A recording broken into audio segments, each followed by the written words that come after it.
একদিন উইপি ঘুম থেকে ওঠার পর বাজারে যায়। কলা, দই, হারিকেন, মিনারেল ওয়াটার, 2 কেজি চাউলের বস্তা আর 2 প্যাকেট গ্রামীণ ময়দা কেনার পর উইপি কি করে, বাসায় আসে। বাসায় আসার পর সে 2 দিন পর দেখতে পায় তার বাসার স্টোরে সকল বাজার শেষ। এতগুলো বাজার কোথায় গেল? তখন লতিফ খুব চিন্তিত হয়।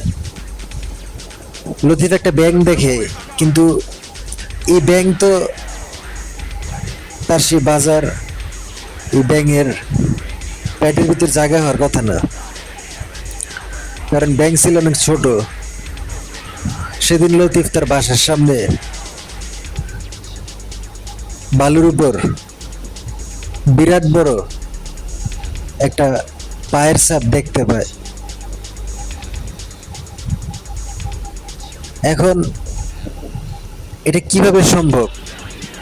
এত বড় মানুষ কি এখনো জীবিত আছে পৃথিবীতে? অথবা এত বড় পায়ের ছাপ কিভাবে আসলো? তখন এর পরের দিন লতিফ মনে করলো এটা একটা মানস্টারের পায়ের ছাপ। তারপর লতিফ বাসায় চিন্তা করলো সে কয়েক প্রজাতির নিউজ পেপার পড়া শুরু করবে, কারণ তার শখ নিউজ পেপার পড়া। লতিফের প্রিয় রং সাদা। লতিফ তার নিজের মতো জীবন কাটাতেই সবচেয়ে বেশি স্বাচ্ছন্দ্য বোধ করে।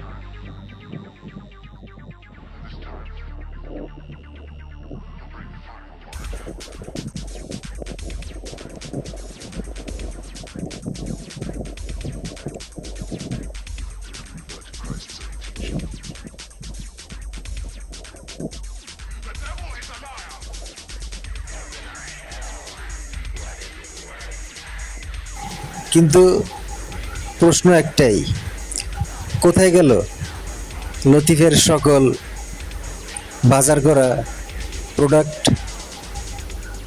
কে খাইলো এতগুলা কলা? কোথায় গেল ময়দা? কোথায় গেল চাউলের বস্তা? আর কোথায় গেল আমের বস্তা? এতগুলা খাবার তার বাসাতে কেউ নাই, কে খাইলো?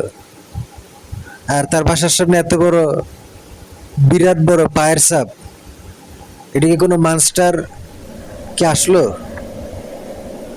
কিন্তু সেদিন লতিফ দেখতে পায় একটা শকুন তার বাসার বারান্দার ভিতর দিয়ে আসা যাওয়া করে।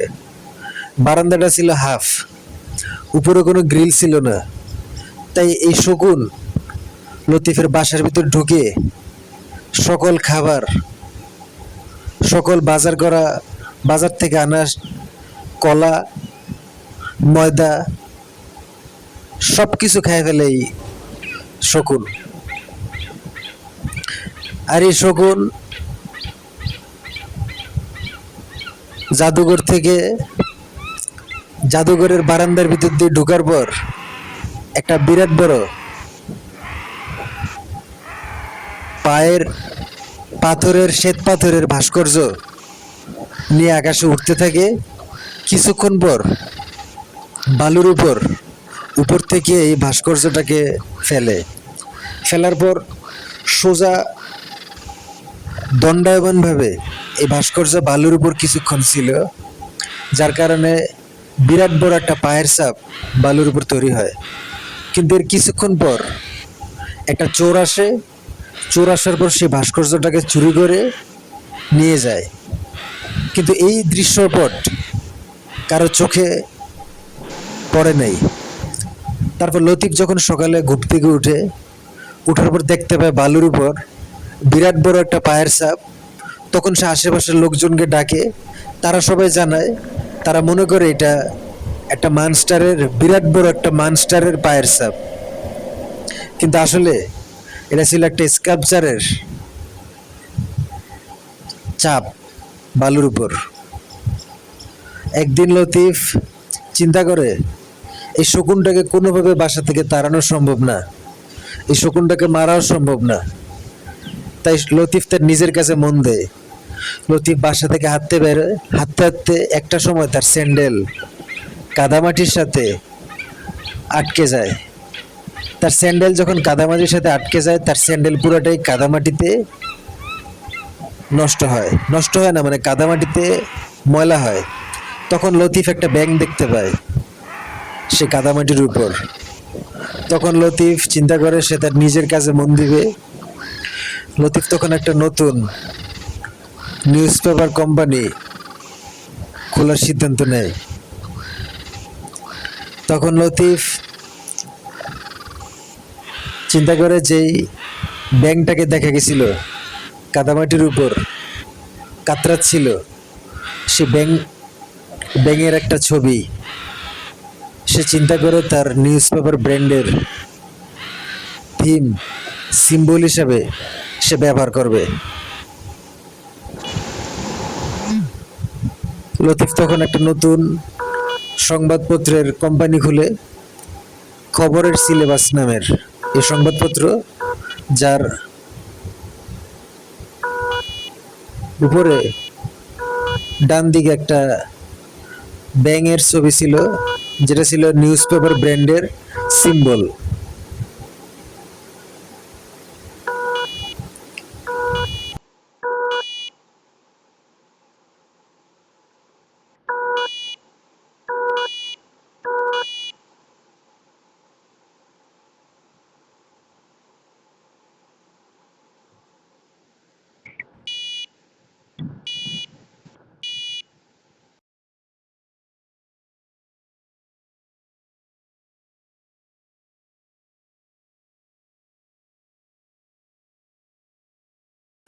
প্রতিদিন লতিফ সবার দরজায় দরজায় নিউজ পেপার বিতরণ করত।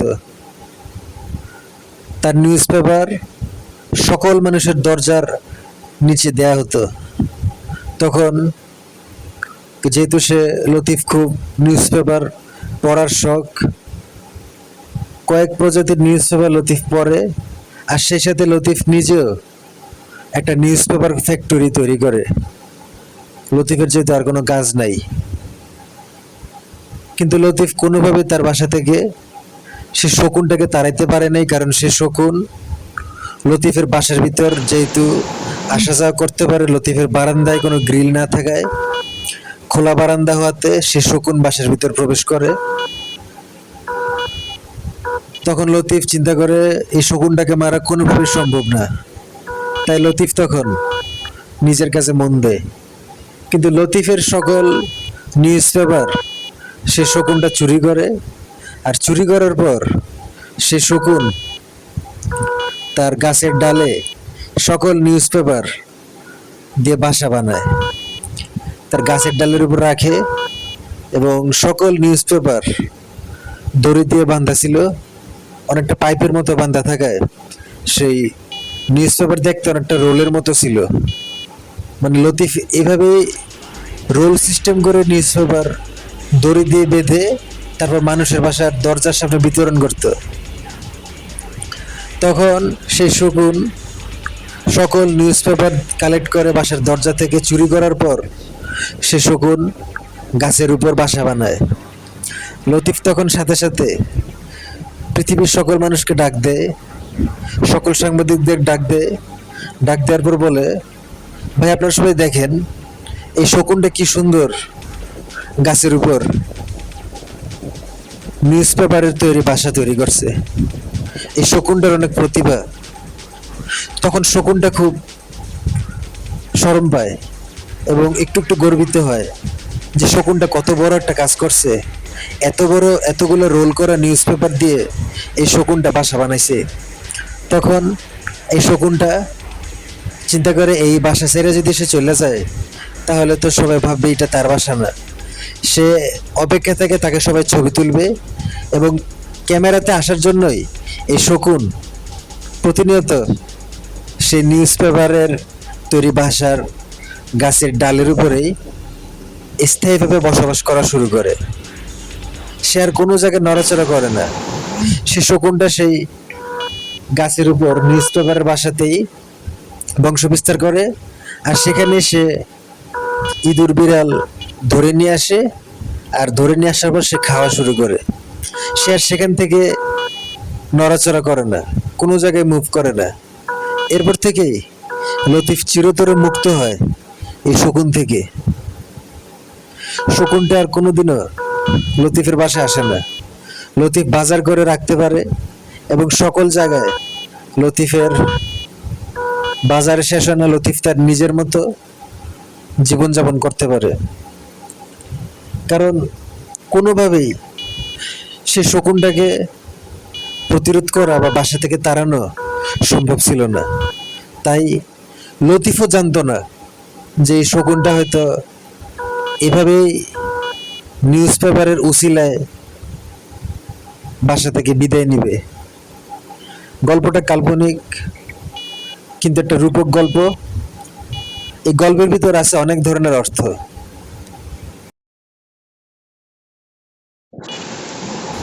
যেদিন লতিফের সাইকেলের হর্ন নষ্ট হয় সেদিন লতিফ সাইকেলের গ্যারেজে যায় নতুন হর্ন লাগানোর জন্য। আর তখনই সাইকেলের গ্যারেজে দেখতে পায় দুজন পেপার বিক্রেতা গ্যারেজে আসে। তাদের পেপার পরিবহনকারী যে সাইকেল, সেই সাইকেলের টায়ার নষ্ট হয়। আর তখন লতিফের চোখে পড়ে অনেকগুলো নিউজ পেপার। সেদিন লতিফ প্ল্যান করে সেও নিজের একটা নিউজ পেপার কোম্পানি খুলবে, যে নিউজ পেপারের নাম হবে নিউজ পেপার সিলেবাস। আর সেদিন থেকে লতিফ নিউজ পেপার লেখা শুরু করে, নিজের একটা কোম্পানি খুলে।